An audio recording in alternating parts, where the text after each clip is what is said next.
नमस्कार दोस्तों और जय हिंद दोस्तों। आप सभी कैसे हैं? आशा करती हूँ कि आप सभी स्वस्थ होंगे और मस्त होंगे। आज की क्लास में हम सीखेंगे संप्रदान कारक और संबोधन कारक किसे कहते हैं। तो दोस्तों मेरे वीडियो को अंत तक जरूर देखिएगा। वीडियो पसंद आने पर मेरे चैनल को सब्सक्राइब और मेरे वीडियो को लाइक जरूर करिएगा। आपके लाइक और कमेंट से हमें बहुत ही मोटिवेशन मिलता है। तो आइए अपनी क्लास शुरू करते हैं। संप्रदान कारक का शाब्दिक अर्थ क्या होता है? संप्रदान कारक का शाब्दिक अर्थ होता है देना। संप्रदान का अर्थ है देना। इसकी परिभाषा क्या है?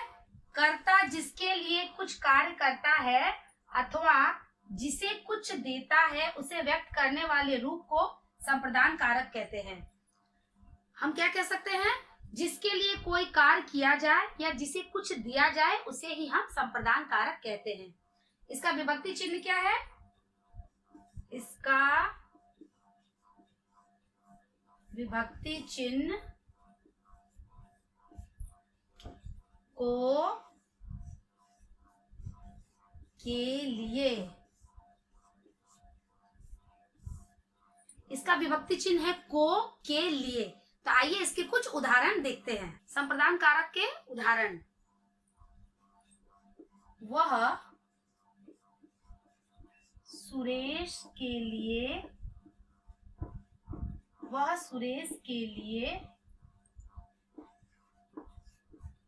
मिठाई लाया। वह सुरेश के लिए मिठाई लाया। किसके लिए मिठाई लाया? सुरेश के लिए। के लिए क्या है? संप्रदान कारक का विभक्ति चिन्ह। तो इस वाक्य में किसके लिए मिठाई लाया गया है? सुरेश के लिए। तो सुरेश क्या हुआ? यहाँ पर संप्रदान कारक हुआ क्योंकि सुरेश को कुछ दिया जा रहा है, सुरेश के लिए कुछ लाया जा रहा है। और दूसरा उदाहरण क्या है? शिष्य ने अपने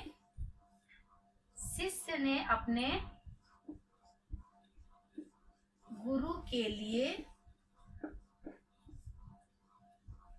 लिए सब कुछ किया।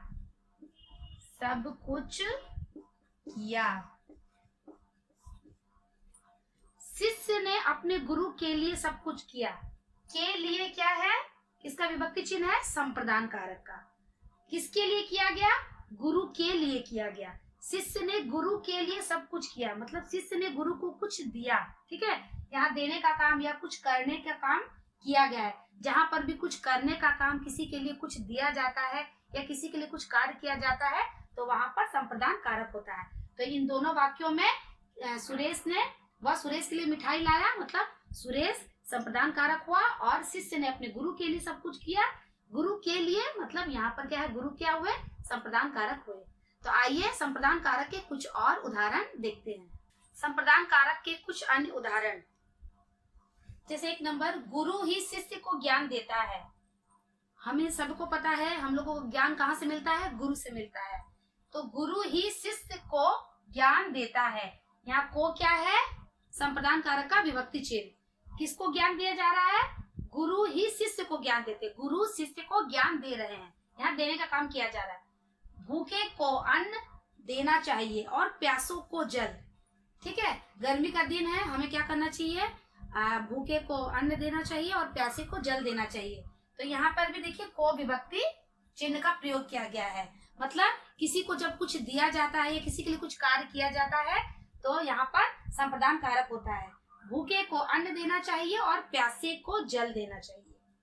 उमेश को पुस्तक दो। ठीक है, यहाँ पर भी क्या किया जाए? उमेश को पुस्तक दिया जा रहा है। यहाँ पर भी क्या है? को संप्रदान कारक का विभक्ति चिन्ह है। मजदूरों को मजदूरी चाहिए। मजदूरों को भी क्या चाहिए? मजदूरी चाहिए, कुछ चाहिए मजदूरों को। ठीक है, तो ये भी क्या है? संप्रदान कारक का, यहाँ पर भी संप्रदान कारक हुआ। माँ बेटे के लिए फल लाई। हमारी माँ, आपकी माँ, सभी के लिए माँ क्या करती है? कुछ न कुछ घर में लेकर आती है। तो माँ बेटे के लिए, ठीक है, माँ बेटे के लिए फल लाई, मतलब माँ ने बेटे के लिए कुछ लाया, कुछ किया, उसके लिए कुछ कार्य किया। तो यहाँ पर भी क्या है? संप्रदान कारक कहलाया। तो इन सभी वाक्यों में संप्रदान कारक का ये सभी क्या है? उदाहरण कहलाए। ये सभी उदाहरण संप्रदान कारक के ही अंतर्गत आते हैं। कभी कभी आपको किसी उदाहरण में के, हित, के, वास्ते भी मिलेंगे। तो ये सभी भी क्या है? संप्रदान कारक के ही विभक्ति चिन्ह के अंतर्गत आते हैं।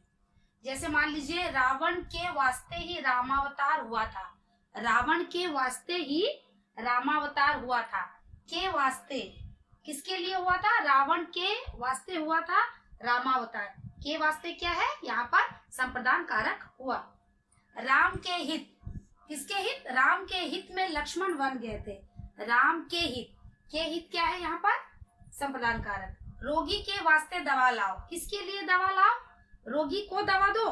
हम लोग कह सकते रोगी को दवा दो, लेकिन नहीं, जब बोलेंगे किसी रोगी के लिए दवा लाओ या रोगी के वास्ते, एक ही है, ठीक है। रोगी के लिए भी दवा हो सकता है या रोगी के वास्ते दवा लाओ, तो के वास्ते क्या है? संप्रदान कारक कहलाएंगे, मतलब रोगी को दवा दिया जा रहा है। आइए अब हम जानते हैं कि संप्रदान कारक का भी विभक्ति चिन्ह को है और कर्म कारक का भी विभक्ति चिन्ह को है, लेकिन इन दोनों में कुछ अंतर है। आइए देखते हैं। कर्म और संप्रदान कारक में कुछ अंतर है। कर्म और संप्रदान कारक का विभक्ति चिन्ह को है, हम सभी को पता है। कर्म और संप्रदान कारक दोनों का विभक्ति चिन्ह को है, लेकिन दोनों के अर्थों में अंतर है, दोनों के अर्थ में अंतर है, ठीक है। दोनों का जो मीनिंग है उसमें अंतर है। संप्रदान का को के लिए, ठीक है, संप्रदान का जो विभक्ति चिन्ह है को या के लिए अव्यय के स्थान पर या उसके अर्थ में प्रयुक्त होता है। संप्रदान का विभक्ति चिन्ह अव्यय के स्थान पर या फिर उसके अर्थ में प्रयुक्त होता है, मतलब उसका अर्थ समझ में आता है उससे। जबकि कर्म के को, का या के लिए अर्थ से कोई संबंध नहीं है। जबकि कर्म का जो विभक्ति चिन्ह को है उसका अर्थ से कोई संबंध नहीं है। जैसे मान लीजिए कर्म कारक और संप्रदान कारक।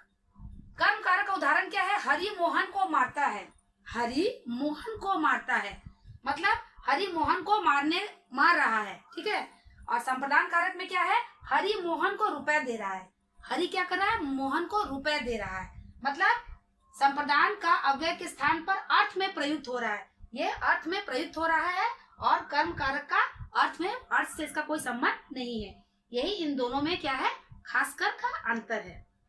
अब हम पढ़ेंगे संबोधन कारक किसे कहते हैं। संबोधन कारक, जैसा कि नाम से ही समझ में आ रहा है कि किसी को संबोधित किया जा रहा है या किसी को बुलाया जा रहा है।